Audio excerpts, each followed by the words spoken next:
So tamang paraan ng pagpitas ng kakao, no? Proper way of harvesting kakao. Avoid this flower cushion, mga kakao-lover, no?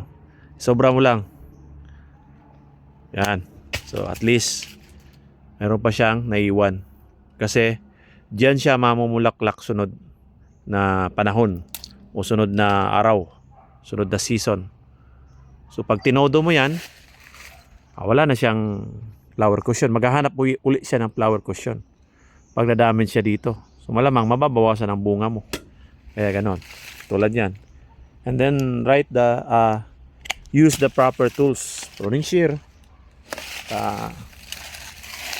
panungkit o ano ba. Basta makat siya na maganda. Yan. Hindi to sakit. Okay? Then like this one. Yan.